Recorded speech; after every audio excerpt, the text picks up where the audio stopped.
So hi, I'm Barrett. I'm going to talk today about a fine-grained language composition of two general-purpose programming languages. This is joint work with everyone you see on the front slide there. So to begin with, I'm going to talk about what language composition is and why it may be useful, and we'll go from there. So, language composition is the ability to write a computer program in a mix of programming languages. Whereas nowadays we tend to use one language, we can now use many within a single program. And this is useful for a number of reasons. Firstly, we get the ability to choose the best language for the job within our program. Secondly, we get access to a broader set of libraries by having two programming languages. And finally, we should be able to do language migration. So suppose you have a code base written in language A, and you wish to convert this to language B. Well, instead of doing a clean room rewrite, what you can do is you can incrementally move parts of the program to the new language, and the code base should remain executable the whole time. Language composition is in mainstream use in the form of the FFI now. Whilst the FFI is language composition, I'm going to try and convince you that this is a very coarse form of language composition. Typically, the model is you have two different programming language source codes in two different files. You can call from one to the other and receive a return value from the call. So what this research is about is really going above and beyond that model and seeing if we can do something a little bit more fine-grained. So, for example, can we bring the two languages into one file? And once we've done that, can we then do more fine-grained interoperability between the two languages? So suppose that we wish to achieve this. What we have to do is we have to compose programming language X with a programming language Y to get a new programming language Z. And if you look closely enough, you'll actually see that this is composed of, well, we have to compose two separate modules from each of the languages. We have to compose the syntax and we have to compose the runtime. It may appear to be, these tasks may appear to be quite simple from a high level, but if you actually start looking closer, you'll see that the obvious approaches don't work. For example, to compose syntax, you may start by composing programming language grammars. The problem is that it's very easy to introduce shadowing and ambiguity or undefinedness, depending upon what kind of parsing algorithm you're using. But what's worse is that you may not know that you've introduced these properties, so it's very dangerous and it's really a trap. Similarly, when coming to composing the kinds of runtimes that we're interested in, it seems to be a trade-off between engineering effort and performance. On the one hand, we could compose two interpreters fairly easily. However, we probably wouldn't get good performance. On the other hand, if we compose two just-in-time compilers, I'm pretty sure we could get something very fast. However, we would expend much more engineering effort in doing so. So in our work, we've been thinking outside of the box a bit, and we're deciding to use two relatively new technologies, language boxes and meta tracing. So what are these things? The idea behind language boxes is that we can take the best bits from syntax-directed editing, where you're editing an AST, but we can give the user a nice editing experience. So the one that I am used to is typing in text, and that's the one I like, and this is what we want to give users. Meta tracing, on the other hand, solves the problem of composing runtimes. So what we do with meta tracing is we write two interpreters in a special meta tracing language. We provide some glue code to allow the two languages to call between each other.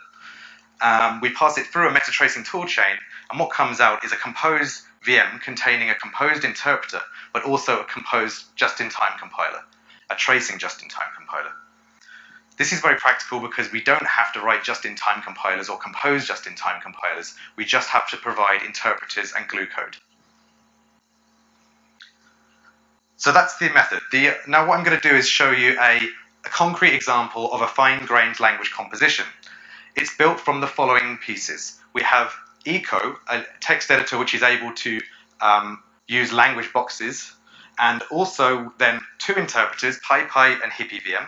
These are Python and PHP interpreters written in a meta-tracing language called RPython. So these are all the features of the VM.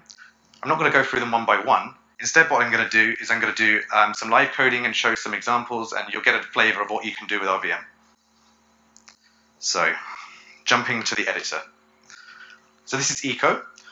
What you have here is a source editing pane, a console for showing output, and a parsing status window. In PyHyp RVM, all of the programs begin as PHP programs. So I'm free to type in PHP programs and execute them. So I hit the execute button up here, and the result appears in the console window down here. So that's not hugely interesting. Let's do language composition. By using a special key binding, Control L, this menu pops up, and this is showing all of the languages which the editor is aware of. The ones at the top in bold are the ones which are syntactically valid at the current cursor position. So what I'm going to do is I'm going to click PHP and Python. What I'm now doing is I'm dropping it into a Python language box. So what I can do is I can define a function. Let's just return x plus 1 for the sake of example. Once I've finished, I press Control-Shift-L to come one level up out to the next language box. Then what I can do is I'm back in PHP now. I can, let's call it with the number of the beast, and echo the result. There's a syntax error somewhere. Echo I. There we go. Right, so we see the correct example. Let's unpack what's happening here. So we start executing at the top. We're in PHP land, we echo ecoup, that's not very interesting. Then the VM encounters this language box. What it does is then it invokes the Python bytecode compiler with the contents of the box and gets a bytecode object back. And then what it does is it adapts it in such a way that PHP thinks that this is a native function. So you have your Python function, you put a wrapper around it, and you stuff it into the PHP function table. Then later on, when we come to call f, what happens is, well, PHP doesn't really care that it's a Python function, it doesn't know. The glue code that I was talking about earlier intercepts the argument and converts it in such a way that Python can then make sense of it. So the PHP 666 becomes a Python 666, and that's a very trivial type conversion. Then from there on out, Python just does its thing, it computes the return value, and then the reverse conversion happens on the way back out. A few words on language boxes. If I make this inner box syntactically incorrect, you'll notice that the inner box has a syntax error, but the outer box does not. So the reason for this is because we don't really compose grammars here. What we're actually doing is the PHP box knows where it's syntactically correct for a Python box to appear, but it does not look any further. So in other words, you can parse these things separately and not end up with any of those situations I described earlier. Let's do something more interesting. What I'll do is I'll define a y, which takes the value 5. In here, what I'm going to do is, instead of adding 1, I'll add y. Right, so what I didn't mention is when the bytecode compiler is invoked, a pointer to the parent scope is encapsulated within the bytecode object. This means that we can do cross-language scoping.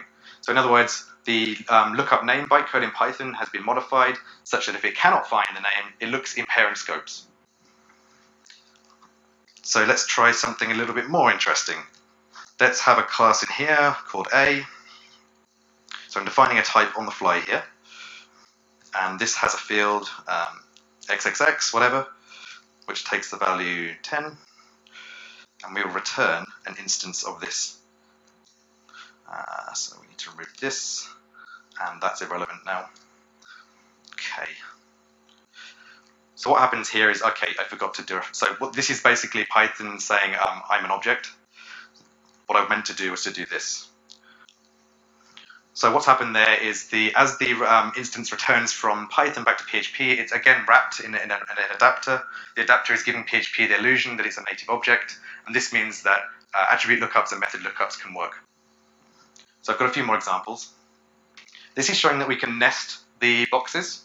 So it's a bit like a cross-language closure, really, what you're seeing here. So we have a function which makes a function. It encapsulates the argument inside the function and returns it. So we can make an add for function by passing for to this function here and then invoking it. Similarly, we can do cross-language exceptions. So we have here at the top level, PHP calls this Python method, which calls this PHP method, which calls this Python method. This raises an exception since we divide by 0, and then the exception ripples back up the call stack where it's caught by foreign name in the top level box. And I can show you that this works. So we've caught the exception. We're printing the trace and the message. Last example. So this is a random number generator written in, for the most part, PHP. So you have a PHP class called RNG. It's got a constructor. It's got a method which is dealing with generating random numbers. So this generates one random number with various non-idiomatic PHP by the look of it. So what we thought was, well, it would be nice if we could generate a stream of random numbers. And as it happens, Python has a very nice feature for doing this kind of thing, which is the generator. So what we've done here is we've embedded a Python method inside the PHP object, which deals with yielding amount of random numbers. Later on, we can then consume the random numbers using a Python expression, using a list comprehension in this case, and we're modulating them by 64, so we should get 25 random numbers between 0 and 63. And I'll just show you that this does work. So there's our 25 random numbers. So that should give you a flavor of the kind of thing we're trying to achieve. Now let's have a few words about performance. So the way we benchmark these things is we take monolanguage benchmarks written in just Python and just PHP, and then we swap some code out for the other language, and then we compare the performance. So what you're seeing here is the first column is HippyVM, which is just the Python interpreter, the PHP interpreter, and PyPy is just the Python interpreter. The two middle columns are composed variants of the benchmarks running on RVM. So PyHyp PHP is where some PHP code has been swapped by Python code. And similarly, this is where some Python code has been swapped for PHP code. So if you look at the geometric mean, we can summarize by saying we're a bit faster than HippyVM, we're a bit slower than PyPy. This is not really surprising given that PyPy is highly optimized at this point, whereas HippyVM is a very young interpreter. So all we've really done here is we've shown that by moving code from a young interpreter to a mature interpreter, you get better performance. The worst case performance we saw was in this total list benchmark. Although it's hard to see from the normalization here, we're about 2.6 times slower than PyPy in this case, but this really was an outlier. Right. So that was some quantitative results. Now, a few words on our experience of composing these languages, I guess. Implementing the desired behaviors is actually pretty easy. Python is an expressive language. It's nice to use, certainly compared to C anyway. Deciding what the correct behaviors should really be is actually very hard because it forces us to think about language design now instead of just engineering. It was so hard in some cases that we even coined a term for it. We call it semantic friction. What I'll do now is I'll give you an example of semantic friction to give you an idea of the kind of thing that we're dealing with.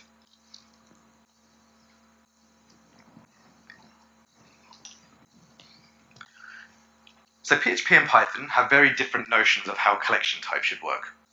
Python has separate notions for sequences and mapping types. So this is the list and dict type. Whereas PHP has an all-encompassing array type, which is used for both of these concepts. So in other words, a list in PHP is not really a list, it's actually a mapping of integer keys to values. So this causes problems for us. The question is, when we pass a PHP array to Python, what should happen? So should it be a list or should it be a dict? Well, the naive approach is to say, if the array has only integer keys, then, well, let's expose it to Python as a list. If, on the other hand, there are mixed keys within the array, so there are string and integer keys, then we perhaps expose it to Python as a dict. So the way the diagram is shown here, you see the wrapper, which is going around. So it's not really a list, it's just pretending to be one. The problem with this approach is that you can actually get into a mess by doing the following thing. If you have a PHP array which has only integer keys, and then you pass it to Python, Python then says, okay, well, this is a list, fine, and then you store it in some object attribute for later. Then back in PHP world, PHP inserts a string key, then what you have is you have this list which has an array with string keys in it, and this doesn't make a great deal of sense. So we have to think about what to do. Obviously, we have to make a compromise here because the language semantics are different such that it kind of doesn't make a great deal of sense to do the obvious thing. So our compromise in this case was to say, okay, well, all PHP arrays will be a dict unless you really ask me that you want it as a list, because the common case is always safe, And when we convert, if the user uses the asList method to convert to a list, then we can do type checking to make sure that the list never becomes stale. And that's cheap due to the way the interpreter is structured internally. I'm actually just wrapping up. So yeah. Okay, so in conclusion, so the system that I described, language boxes and meta tracing, has given us a really nice way of building fine-grained language compositions with a good editing experience, or at least I think it's nice, with relatively good performance, and also we didn't write any JIT compilers. So this is very practical. The qualitative outcomes were implementing these things is easy, however, deciding what to implement is incredibly difficult, and I can't emphasize that more. So I'm going to wrap up now. I've actually finished ahead of time. Oh no, I've got some future work. So, okay, so future work. Most of the future work revolves around tooling at this stage because we don't have a cross-language debugger, we don't have a cross-language profiler, and even things like version control aren't going to work for our system. As you saw, we're not editing text anymore. We are editing an AST. This means you can't grep the program, you can't import it into version control in a way that makes sense. So we need to do something about that. It would be very interesting to stick in a statically typed language into one of our compositions, because I suppose then we are in a situation where we've got a gradually typed system. So this could be interesting. And also it would be interesting to stick in more than 2 languages into a composition. So would we have some common ground between all the languages, or would we have to implement glue between every combination of the languages? Don't know. So a few references, and I really do wrap up now. Thank you.